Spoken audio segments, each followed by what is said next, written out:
ஒரு பெண் எப்பேற்பட்டவள் அப்படின்னு பார்த்தீங்கன்னா, ஒரு கணவன் இல்லாவிட்டா கூட அந்த பெண் குழந்தைங்கள எப்படியாச்சும் கரை சேர்த்தே ஆகணுன்ட்டு, வாழ்நாள் முழுக்க கஷ்டப்பட்டு எப்பேர் பாடுபட்டு அந்த குழந்தைங்கள வளர்த்து, அவங்கள ஒரு நல்ல நிலைமைக்கு உருவாக்குற வரைக்கும் அந்த பெண் அவ்வளவு கஷ்டப்படுவா. ஆனா, ஒரு பெண் இறந்துவிட்டு ஒரு ஆண் இருந்தான்னு சொன்னா, அந்த குடும்பம் எவ்வளோ கஷ்டப்படும் தெரியுமா? ஆணால சாதிக்க முடியாது. ஒரு பெண் எல்லாத்தையும் சாதிப்பா. ஒரு குடும்பத்தை நிர்வாகம் பண்ணக்கூடிய தகுதி ஒரு பெண்ணுக்கு நிச்சயமா உண்டு. ஆணுக்கு எந்த வகையிலும் கிடையவே கிடையாது.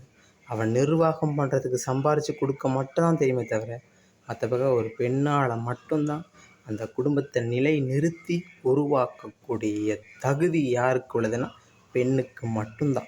அதனால் பெண்ணை மதிங்க.